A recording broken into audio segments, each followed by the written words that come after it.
Hello and welcome to the webinar on how to effectively market your franchise from a legal and commercial perspective. The session will last for approximately 45 minutes with a Q&A at the end, which our speakers will answer any questions you ask throughout the webinar. To ask questions, you just need to use your question drop-down on your control panel and please specify who you are asking the question to. I will now pass over to our speakers Ziad and Gordon. Thank you very much, Jessica. My name is Ziad Sharafuddin. I'm the Managing Director of Francorp in the Netherlands, and I'm really happy to be here with you today and to take part of this webinar together with Gordon.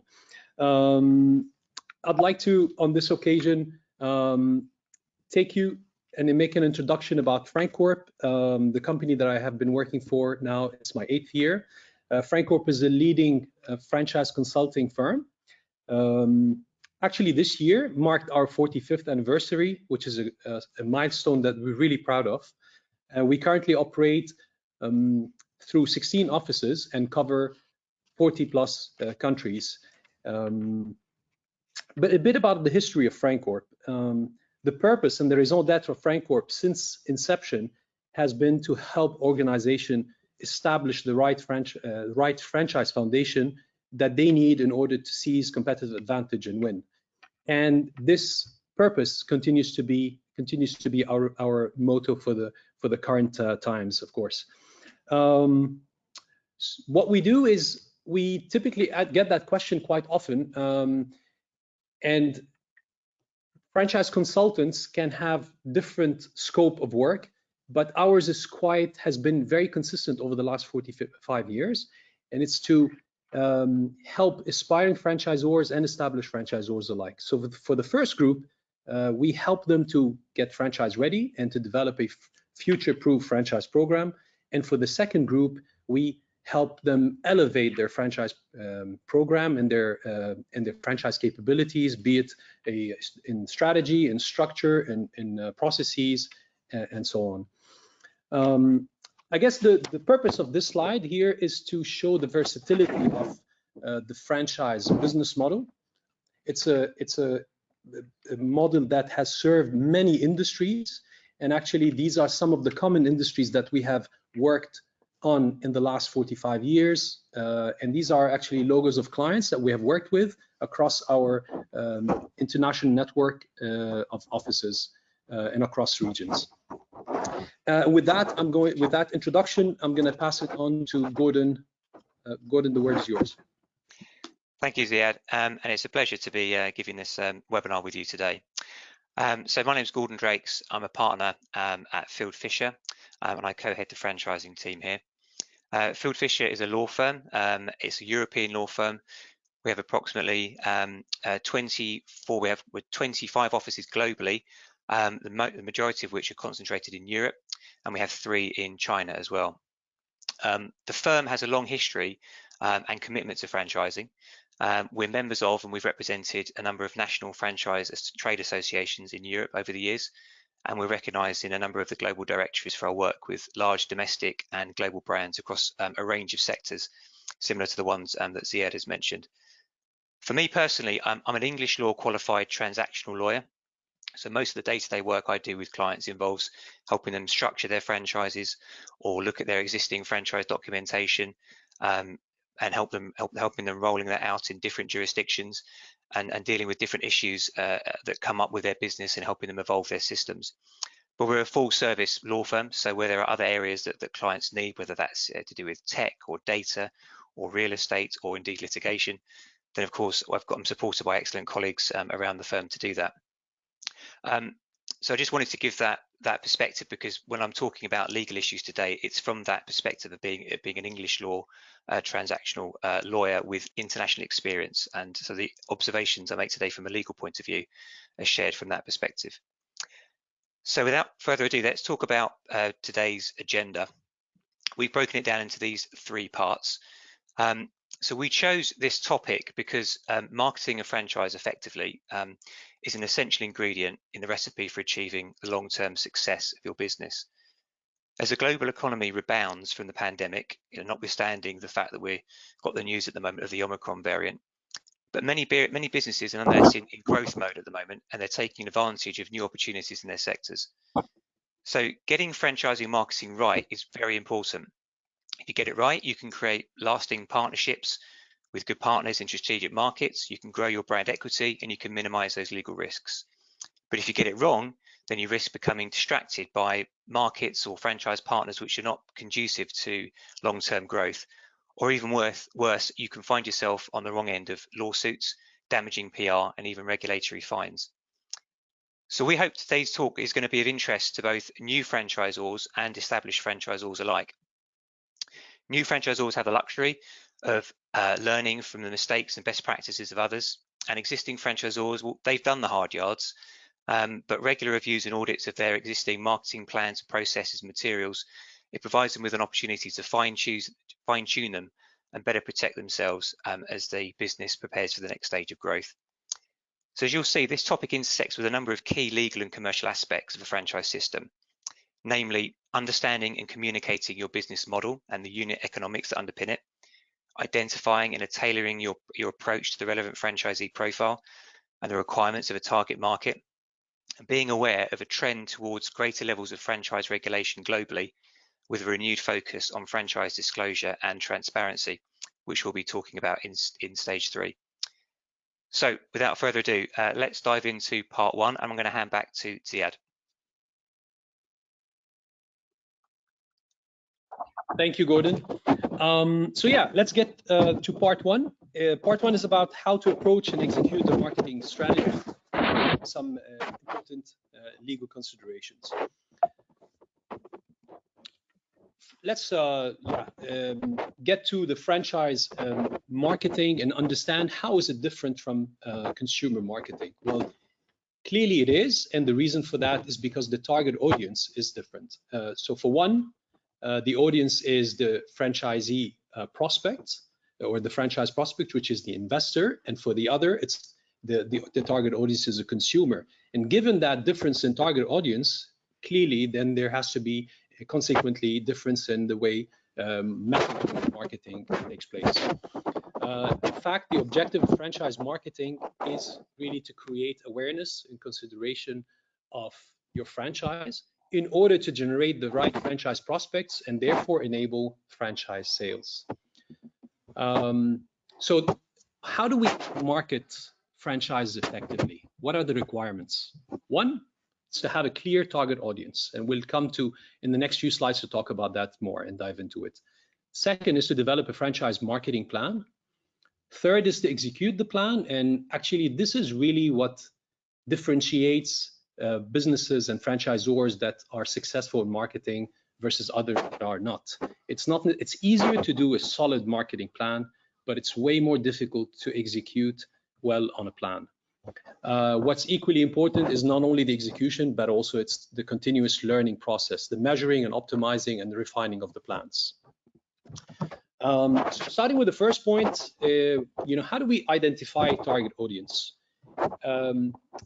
The recipe of identifying a target audience actually comprises of 3 ingredients. One is to establish the franchise marketing objectives. 2 is to determine the franchise model. And 3 is to classify the concept format. Actually, a solid analysis of those 3 elements combined help to identify the target audience, and therefore it allows franchisors to articulate what is the profile of their desired franchisees. And here's an example from France about the importance of identifying target audience and what it means, the implication of that on the franchise marketing approach. So to the example, here we have Carrefour and Beau Concept, 2 retailers. Obviously, the brands are quite international and well known, but if we look in France and how, let's say, some of the marketing activities and how they're different, we see that Carrefour participates in a franchise exhibition in France. And the reason for that is because the target audience is single unit franchise operator. Whereas Beau Concept have in their strategy that they're mainly targeting multi-unit franchise operators. And the fact that this profile and this audience doesn't necessarily always participate in quantity in this kind of exhibitions and events, That is why BoConcept decided not to participate in a franchise exhibition and rather focus their marketing efforts and time and money on other marketing activities that are more effective. Another important question when we think of talking about the topic of target audience is, can the target audience vary by region and territory? And the answer is yes. And here's a very simple example from McDonald's. In certain markets, McDonald's target audience is a master franchisee, such as India, Latin America. In other markets, the desired audience is developmental licensees, as in developers, operators, such as countries in the Middle East and countries in Asia, Malaysia, Singapore, others. And in a third group of, McDonald's has also a third group of target audience that they also target, which is single unit franchise operators, and that is typically in markets that they call international operated markets, such as UK, France, Australia, and other countries. What's interesting when we think of a franchise marketing plan and developing one, the question is it different in the process of developing franchise marketing plan? Is it different than developing a consumer marketing plan? No, the answer to that is no. The process is not. However, the content, the elements are. And what's different is the marketing objectives are different, the target audience is different, and their communication strategy is also different. So the way we construct that franchise marketing plan is by underpinning those elements together with the target markets and geographies, and to have very clear by channel, very clear marketing activities supported with budgets and KPIs. So this is really the standard or the basic blueprint of developing a franchise marketing plan. Just a couple of highlights on certain important marketing capabilities and activities. You'll have these slides, by the way, after the webinar, so you'll have the opportunity to go through the details. But if I were to highlight one or two capabilities that are really important, I'd say networking and the power of networking and content. Creating compelling franchise marketing content is absolutely key, especially in this day and age. Finally, I'd like to conclude my section on this by sharing with you an example from Dodo Pizza. It's a fast-growing international franchise with over 550 units. And this is information they shared through a LinkedIn post that they published not long time ago, actually in September, describing their sources of their franchise, their master franchise leads. And I think it's quite evident through this graph that you see on the right, is that there's not one key source of franchise prospects, and there are multiple ones. And I think that's the key takeaway from this slide, is that when you think of creating your own franchise marketing plan, is to think of the different marketing instruments that would get you to maximize your franchise prospects and be effective at doing that. And with that, I'm going to pass it over to Gordon to tell us more about certain legal consideration related to this part. Great. Thank you, Ziad. That was great. And apologies, my slides are not as jazzy as Ziad's. So I'm going to talk now about with some legal considerations, which is this is going to be the main kind of legal focus of my presentation. And then in the latter stages, it's more about kind of practical issues that flow from that. So the first point I wanted to talk about was the idea of franchisees as consumers, which picks up on what's just been said about your franchisee profile. Clearly, it's important to make sure that understanding your franchisee profile is going to be a key pillar of your marketing plan. And it's important from a legal perspective also, because the level of legal risk in your marketing activities will depend on this. If you're dealing with inexperienced franchisees, perhaps if you're expanding through unit franchising, mom and pop type operators with little previous experience of franchising, there's an obvious inequality in the bargaining power of the franchisor and the prospective franchisee, and therefore you need to take greater care during that pre-sales process than you might otherwise do if you were, say, dealing with a large corporate travel specialist operator or a multi-unit, multi-brand operator who's already got experience of other brands. That's important because when it comes to some of these issues that we'll look at later on, if there was to be a dispute in the courts, it's likely that a judge, if he felt that the franchisee had suffered because of that inequity in the relationship, that asymmetry of bargaining power, they may well do everything within their powers to try and find favour for the franchisee.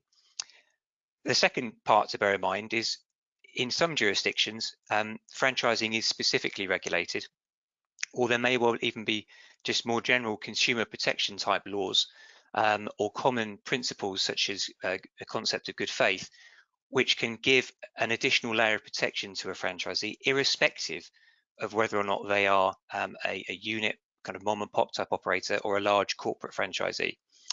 To give you some examples, we've seen the situation with franchise disclosure requirements in the likes of South Africa and South Korea, where there is no distinction made between the level of disclosure you have to make, regardless of your franchisee profile. In other markets, for example, in the United States, my understanding is that there are certain exemptions that can be applied for both at the federal and the state level, depending on, in some cases, in relation to the experience of the franchisee, or there are other business opportunities. So it's important to be aware of that distinction when thinking about your franchisee profile. The second point I wanted to mention, this is, forgive me for some of you, this is going to be kind of franchising 101, but it's really important, I think, to just reiterate that it's important to align your trademark strategy with your marketing plan as and when you formulate it. There's no uniform approach to registering trademarks across the world, but clearly from a sales perspective, every franchisee that you're dealing with is going to want to know that you've got a local registration in their market.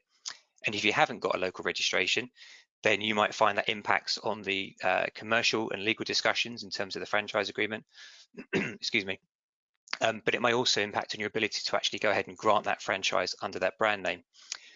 So different markets take different approaches. Some are first to file jurisdictions, some are first to use, but whatever the case, recovering or opposing an existing trademark and trying to get that back can be a costly and time-consuming process. So it's really important to try and identify your target markets and then have your trademark attorneys go out there and register your rights as soon as possible.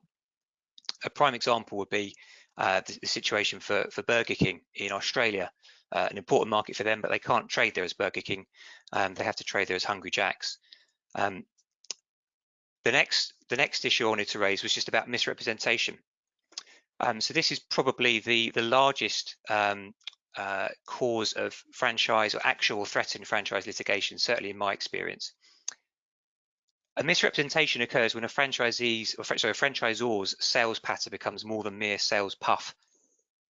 It's a false statement of fact that's made to a franchisee, which they rely upon, and is of a nature that it might induce them to actually enter into the franchise agreement.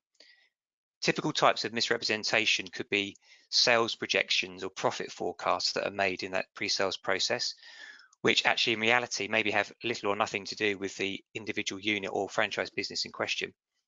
There might also be side agreements about fees or financing or future incentives which aren't actually documented at the time, but nonetheless encourage the franchisee to do the deal.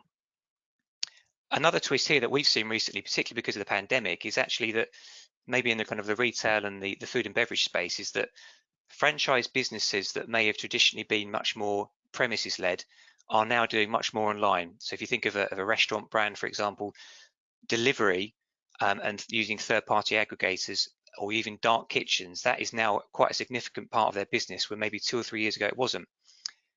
But if they're franchising that opportunity now, they're doing so with actually very little operation experience themselves in that respect. So again, being careful about what it is you're disclosing and what it is you're offering, knowing your model and what you're disclosing against is important. And also, I think it's important if you're a business that's re-engineering itself through franchising, so you're selling what were corporately owned stores to franchisees. Again, it's important to think about how that business will operate as a franchise. It's inevitably going to be slightly different operated as a franchise outside of your own business. So I think it's important to do pilots before you start doing that, engaging in that scheme kind of more widely. So many jurisdictions have franchise-specific laws, as I've mentioned, and they have protections about misrepresentation that might be baked into their regulations. And franchise misrepresentation claims can also arise out of concepts like good faith or common law rights. But either way, making a misrepresentation can have a serious consequence for a franchisor. Depending on the severity, it can entitle a franchisee to rescind a contract or claim damages, and it might make the franchise agreement voidable. So rescission effectively means that the contract is set aside and the parties are put back in the position they would have been in had the contract not been made. So it's backward looking. And for a franchisee, that means that they would not be bound by any post-termination restrictions and non-compete clauses, which is obviously a big issue because they've already absorbed all of that know-how through the training process. That can't be undone. Damages tend to be more forward-looking, so that might be putting a franchisee in the position it would have been had the contract been performed, or in this case, had the misrepresentation been true. So this final point I wanted to mention was just on the next slide, which was just on franchise-specific regulations and their impact on marketing activity. So these are some practical implications. It's important to understand if there are any rules that impact on what you can and what you can't do in this pre-sale activity in a particular market. So some examples are a 2+1 rule that exists in some markets, such as China, and under the new rules in Saudi Arabia. That requires a franchisor to demonstrate that they've either operated or have franchised at least 2 units for more than 1 year, either in the home market or anywhere else globally, before they can offer a franchise in that particular market. Some markets require you to register yourself as a franchise before you can actually even offer the business to prospective franchisees. That's the case in the US and markets like Malaysia, which borrow heavily from those regulations. Other markets might require you, before you take any kind of deposit during that process, they might have rules about when you can do that. My understanding is that in France, you can only do that once you've issued a disclosure document to the franchisee. Disclosure is obviously a big theme of today. And certain markets regulate this specifically. Some just have a general requirement to make adequate disclosure. Other markets actually have very prescriptive formats in terms of content and the type of document you have to use. So being aware of that. And then also that can impact on the timing of your transacting process. There could be cooling off periods. That could be the period between issuing a disclosure document and signing the franchise agreement. And even in some markets, there might be a cooling off period akin to distance selling regulations for a consumer. So once a franchisee signs, there might be a period of time, say 2 weeks, where they could actually change their mind, terminate the agreement without liability to the franchisor. So the risk of non-compliance with these issues is typically you could get regulatory fines, damaging PR, there could be damages claims from franchisees and potentially voidable contracts as well. So very important to take that into consideration. This slide here has just got some cautionary tales for some recent case law around the world. So I've covered stories that have been reported in the UK, Australia, the Netherlands, and the US. And if any of our attendees would like to get more detail about this, then please feel free to contact me and I can share more details, particularly about these cases. But the themes, I think, in the descriptions speak for themselves. The first one is about a franchisee that was terminated for poor performance, but they successfully countersued for wrongful termination because it transpired that the profit forecasts they were given before they entered into the agreement were completely inadequate and incorrect. And the judge, interestingly, said that all of the kind of boilerplate protections in the franchise agreement that would typically exclude those types of misrepresentations from the entire agreement, that those clauses didn't stand up, and that he allowed those misrepresentations to stand, and the franchisee was able to claim damages against the franchisor. The one just below that is interesting as well, because that picks up on that point about complying with franchise laws. This particular brand made a number of misleading statements. It didn't comply with the Australian franchising code, and that led to a class action by franchisees who felt that because of that mixture of various different misleading statements and falsehoods, they came together in a class action, and a whopping great $69 million class action lawsuit is now going for settlement. So just to go on to the next slide, I've just mentioned some key takeaways here.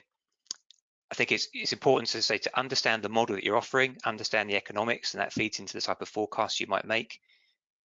Be really clear about what the assumptions are behind any data you're making in those kind of forecasts and turnover projections, and use disclaimers. Audit those materials regularly. Train your staff about these risks, and particularly third parties that might be acting on your behalf.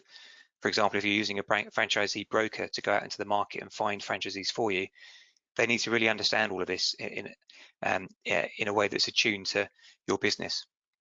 And also finally, encourage or maybe even require your franchisees to actually undertake their own legal and financial advice before signing with you. That's all for me now, but back to you, Zaid, for part 2. Thank you, Gordon. Yes, part 2. In this part, we will be covering the conversion of prospects into franchisees, the process, and the best practices. In Francorp, we like to advise our clients on a methodology of establishing a franchise application and evaluation process. Now, that process has to be advised on by the consultant and the lawyer. And I'll touch on that in the next slide about the importance of doing that. What's very important is to implement this process consistently, because with consistency comes less chances of making mistakes. And mistakes in conversion of franchisees could lead into many risks, such as misrepresentation, which Gordon touched on already on a couple of occasions. So here's an example of a basic franchise application process. It starts from sharing information that are relatively public information about the franchise, typically in the form of franchise frequently asked questions. And then from there, you go into franchise application forms and interviews and meetings and due diligence and business planning and alignment on a business plan. And this takes us all the way to step number 6. Now, from step number 6 onwards, this is the moment in this process where certain legal documents or documents of legal nature needs to be shared, such as heads of terms, disclosure documents, contracts. And for that, it's quite important to get the franchise lawyer involved, because there are certain regulations that vary from jurisdiction that it's important for a franchisor to be aware of, whether it's things related to disclosure, to registration, and other things. So that is what we advise, is have this process and have a consultation by the lawyer and implement that consistently. But one more enable to a franchise conversion and franchise application process is pre-sale disclosure. If you think about it, I mean, and think about it from the perspective of a franchisee, it's really important to give a perception of professionalism as a franchisor when you share that in a voluntary manner, when you seem to have nothing to hide, and that you're very professional, that you're willing to share all the important information so that the franchisee could make the best decision throughout this process. So the benefits of disclosure is to allow, again, franchisees to make an educated guess. It also helps you to instill as a franchisor a culture of accountability, because there's nothing to hide.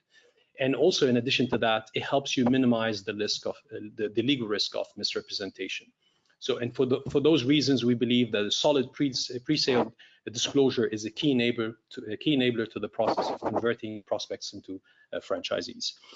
I hand it over to Gordon to also touch on the legal perspective. Thank you, Ziad. So yes, just to echo that, I would naturally say this as a lawyer, but I think it's important to involve your lawyer at the early stages, both in crafting that process with your consultant, but also as and when you're doing a deal, it's important to touch base with your lawyers at the outset of each one, just to be aware of any particular requirements of a market, such as that need to register. So you are well placed as you move through that process, having full sight at the beginning. If you find out at the end that you should have done something you should have done at the beginning, then it's too late.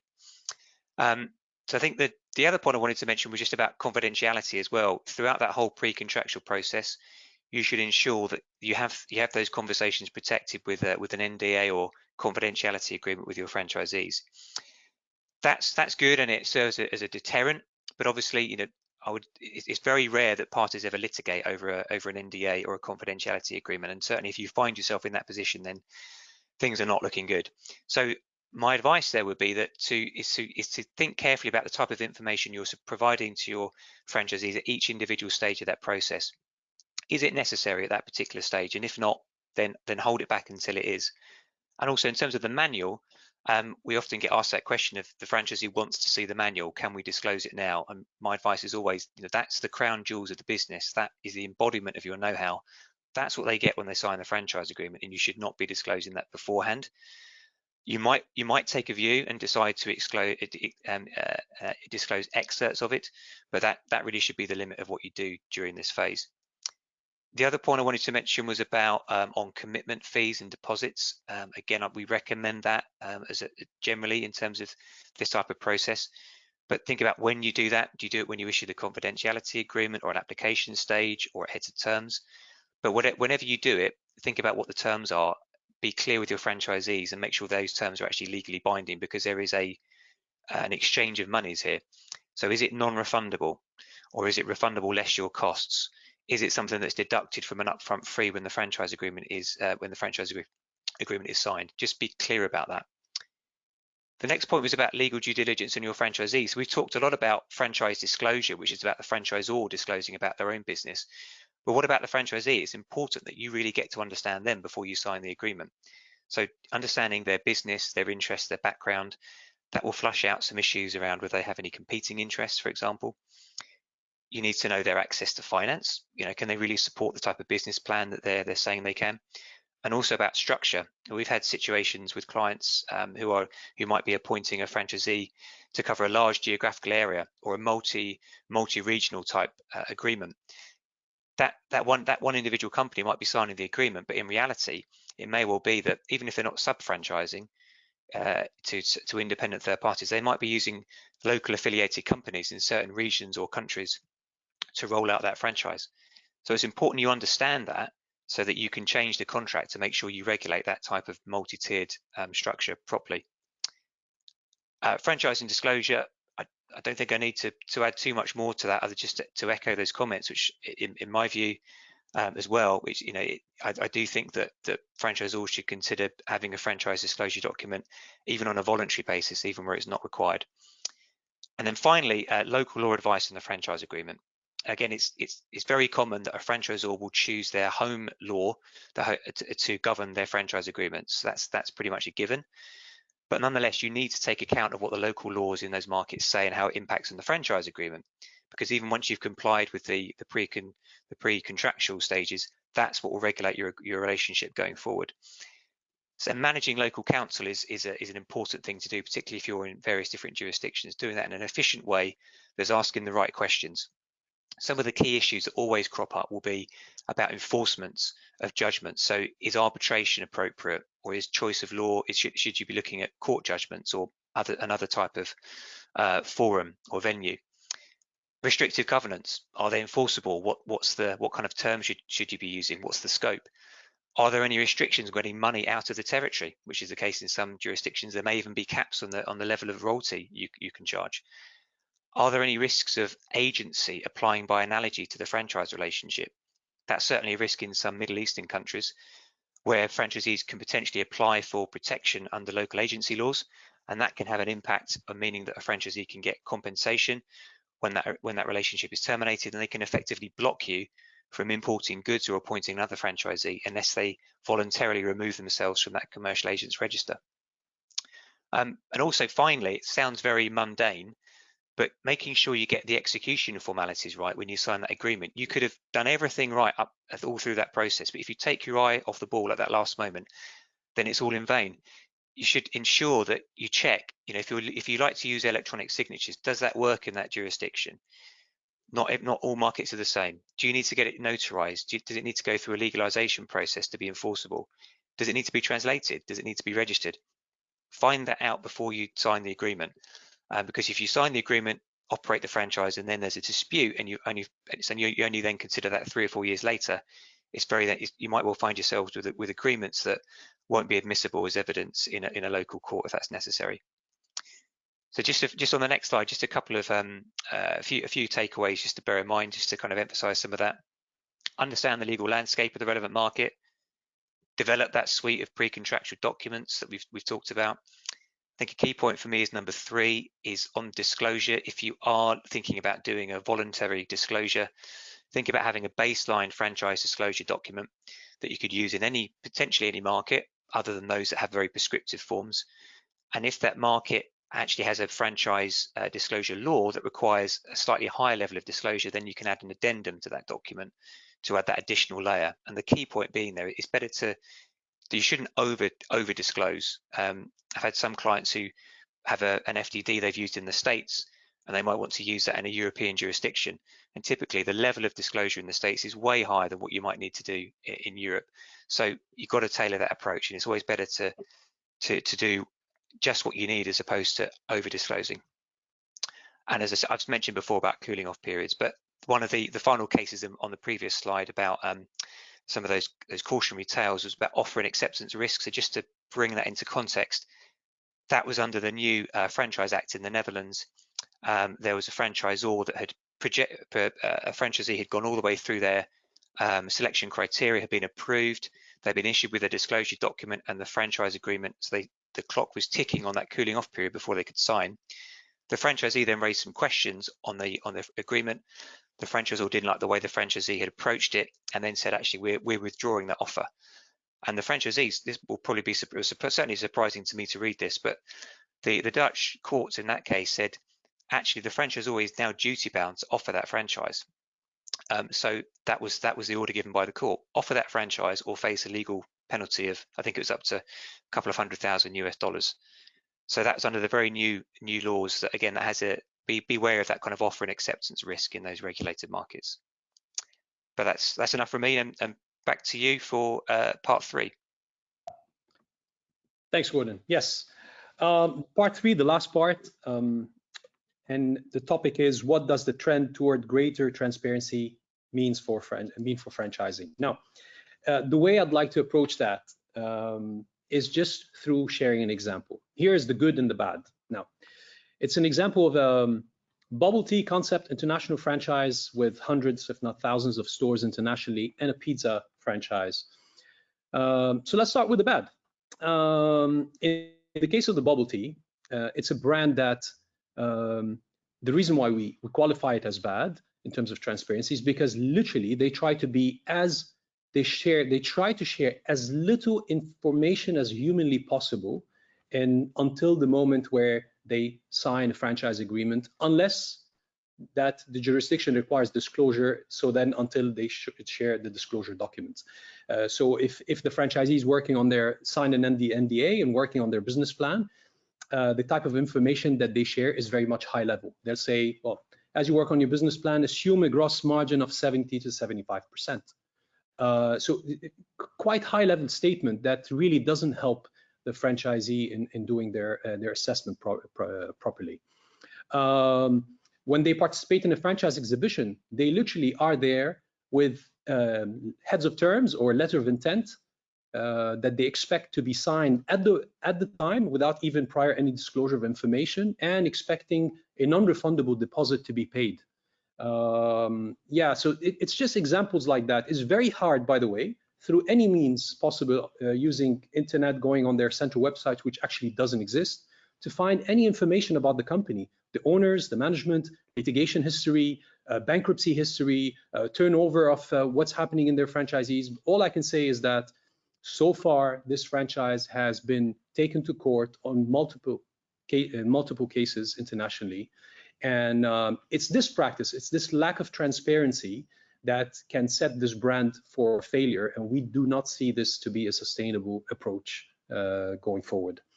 Whereas on the other hand, if we think about the pizza franchise, what can I say about this brand? I mean, you as not even as a franchisee, any person can go and see their monthly store performance, you know, the number of transactions, the average ticket size. They publish their financial statements quarterly and annually, audited, by the way, on their website. They equip their kitchen with webcams so that you can have transparency of what happens in terms of hygiene and quality in their kitchens. They even, I mean, they openly share the company memorandum and articles of association for people to see. Yeah, they believe in this approach of radical transparency and that they have nothing to hide. And I touched on that earlier about when you have a high level of transparency, also there's a high level of accountability on the part of the franchise organization. So it's those they do things right, and they do consult also franchise lawyers so that they don't over disclose or do things. But one thing that they never do is get into this business of prognosis and forecasting on behalf of the franchisee. They never do that. What they do is they share facts about their own and operated units, and facts about all sorts of franchise units, and just be transparent and follow all sorts of franchise regulation. So that is the message I wanted to, or the examples I wanted to share about transparency. I'm going to pass it to Gordon also to tell us more from a legal perspective.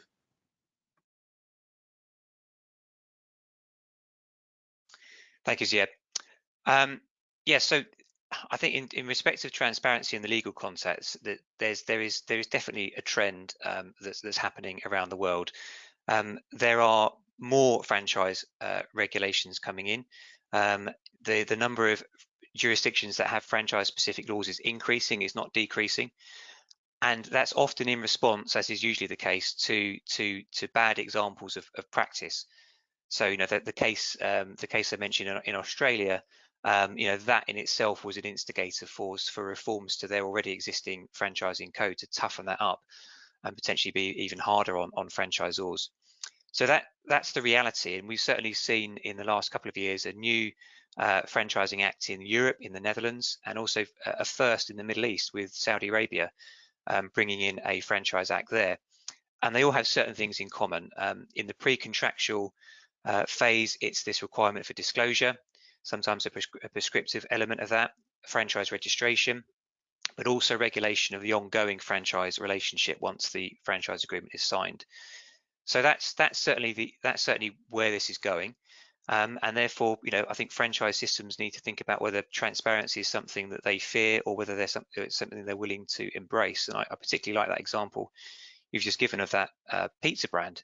I mean, it's interesting that certainly in the UK there's been a lot of talk of IPO activity or interest of certain franchise brands, and certainly if you are looking to float yourselves on a financial stock exchange, inevitably part of that is you have to be more open to the market and therefore more open to your franchise system. But openness and transparency, I think that's where we're going. So that I've just listed here some thoughts about actually some of the requirements that we're seeing in law now in some markets, and just some general good practice points to consider and whether they're right for you. So the first one is, you know, disclosure. We've talked about that a lot, but I think, you know, one of the key points I think from today's talk is to have a serious consideration as to whether you have a standardized disclosure document, even if there is no particular requirement for that in a market. It's a good thing to do, arguably. It's a professional thing to do, and it sets the right tone with that franchise relationship at the very beginning of that process. Another one to mention, I think, is, again, I know this is a requirement in Australia, is this requirement to ensure that franchisees actually do take legal advice from a franchise specialist before they sign that franchise agreement. That's helpful to a franchisor.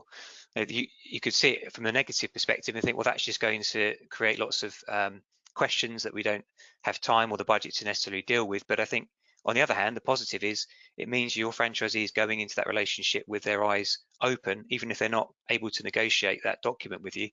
They understand it more, and that in itself should minimize the legal risk.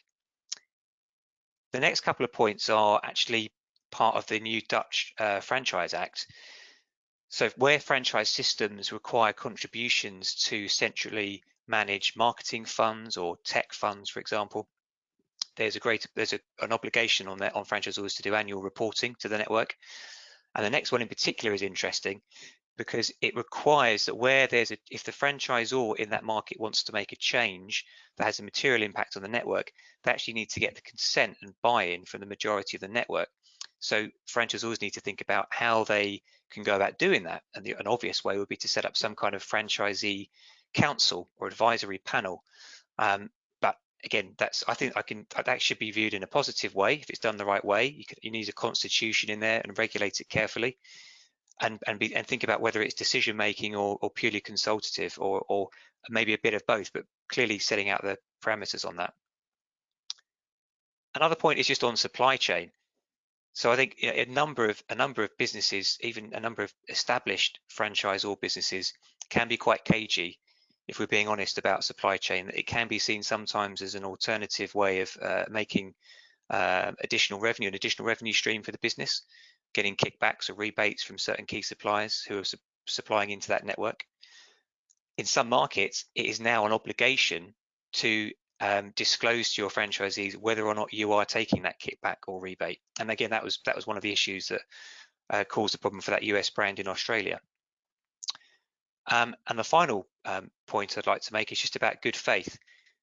So again, as a franchise lawyer, whenever we're advising clients on kind of pre-litigation issues with franchisees, increasingly now we are seeing allegations of a breach of a good faith term in that kind of correspondence, in that dispute. It's thrown into the mix almost as that's just all it seems to be the case now. So typically that tends to be talking about implying a term of good faith into the franchise agreement. So what my suggestion would be is to franchisors to think about actually dealing with that head on in their agreements and actually addressing it. Because if you think about it in different contexts, good faith can mean different things for a franchisor, for a franchisee. So you need to be, I think it's important, if you can, in that franchise agreement, define it, take control of that concept and say, this is what good faith means in this contract. This is what the expectations are for us. This is how we will engage ourselves and interpret the contract. This is what we expect of the franchisee. But all other potential implied terms of good faith are hereby excluded. And I think that is a good, transparent way of dealing with it in the document. Again, I think it gives franchisees some comfort that maybe that agreement is not, even though it's inevitably going to be one-sided, that the franchisor is at least holding themselves up to a standard of good faith. That's a good thing to demonstrate. But equally, it's taking control of it because you're conducting that conversation. So those are just some ideas, but I think. So yeah, before we finish up, you were gonna mention a couple of points to finish up before we move to the Q&A, and maybe we can hear some questions from the audience. Yeah, just a couple of practical suggestions very quickly. If you represent an established franchisor, we definitely suggest that you consider a regular audit of your pre-contractual franchise marketing and sales material and content. And for that, you can reach out to Gordon directly on this email address. And if you represent aspiring franchisors, then we suggest that you consider part of the franchise program, the development of a comprehensive franchise marketing strategy and plan with all supporting processes and toolkits. And for that, please feel free to reach out to me. I'm going to pass forward to Jessica for Q&A. Hi. Okay, so I have a question for Ziad. So based on your experience, what do you consider a good conversion rate from candidates to signatures when looking at individual franchises? Wow. Okay, that's I don't have such data on me now, so I won't be able to answer this question. Yeah, in a let's say data and factual approach.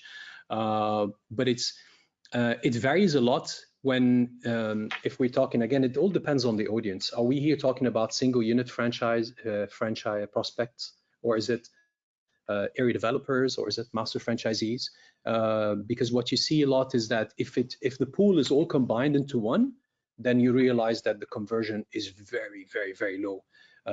Because if it's not clearly articulated, your target audience in your franchise marketing material, let's say, and if you're only seeking area developers and master franchisee, you will be surprised how many single unit franchise prospect would be knocking on your door. So the more you're clear about who is your franchisee profile, the more clear this is, the higher is the conversion, and also the more clear it is about the requirements, as in the franchise frequently asked questions. If it's very clear about what it takes, but also in the application form, if what it takes to be and who is the right franchisee, the more information you provide as a franchisor, the higher is the conversion process, conversion number. Great. I also have a question for Gordon. So are franchises allowed to conceal information such as rebates and kickbacks even when asked about it by franchisees? Yeah, thank you. So the answer to that is it depends.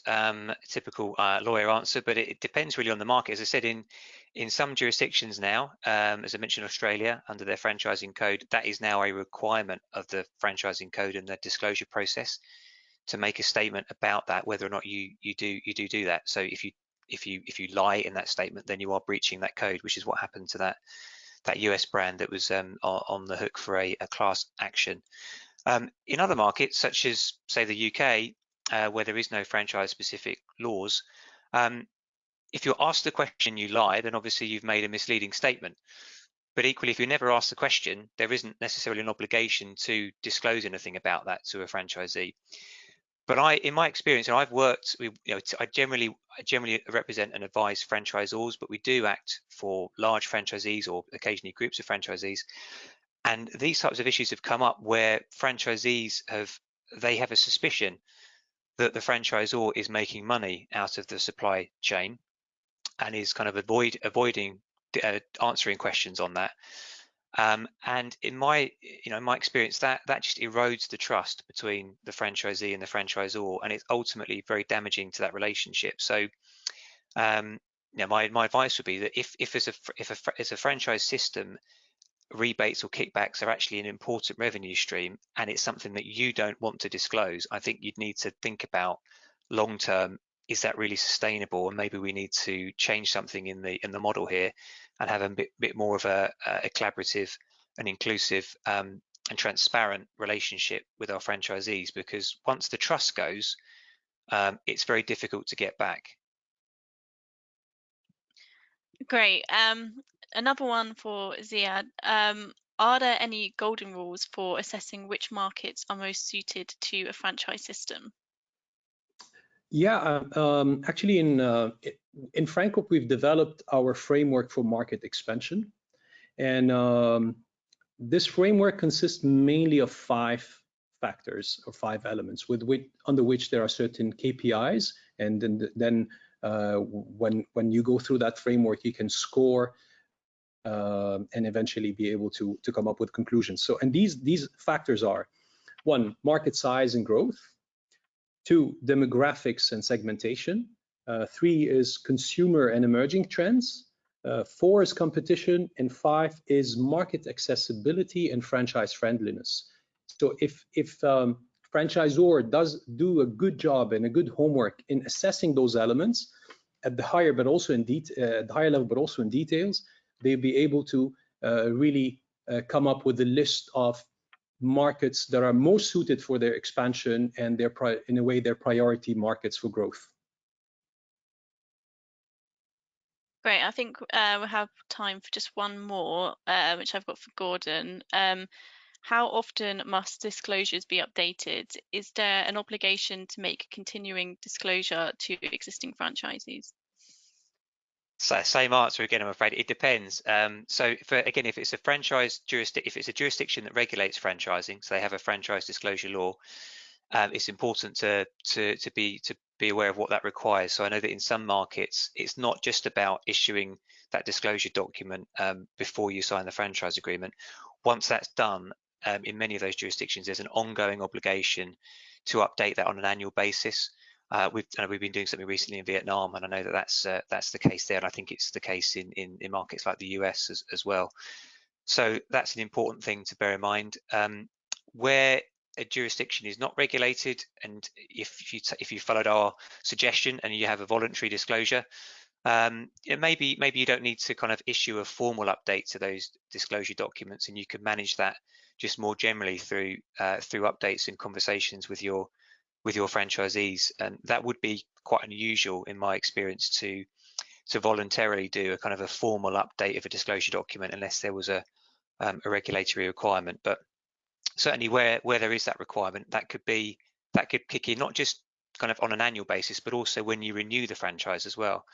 So those disclosure requirements don't really go away. They tend to bite at various stages. It could be signing the agreement every year during the course of that relationship, and even when you want to renew, there's a fresh disclosure obligation as well. So it's always important to bear that in mind and make sure that what you're disclosing is then current and updated, because if it's not, then as I said earlier, it may not be a pre-contractual misrepresentation. You might then be looking at a damages claim for misrepresentation made within the contract, and that could be forward-looking within a multiple of the remainder of the term. So that could be, if it's a material misrepresentation, then that could be costly. So it's important to bear that in mind. Great. So I think we'll close the Q&A there. Thank you everyone for attending. If you wouldn't mind filling out the feedback survey when we end the webinar, that would be perfect. And then I'll hand back to the speakers. Well, just from my part, thank you so much for attending. I hope you found it useful today. And Ziad, it was a pleasure to put this together with you, and I enjoy working with you. Thank you. The pleasure is all mine, Gordon. Thank you so much again. And we would love to do that again. So stay tuned. Thank you. Bye-bye.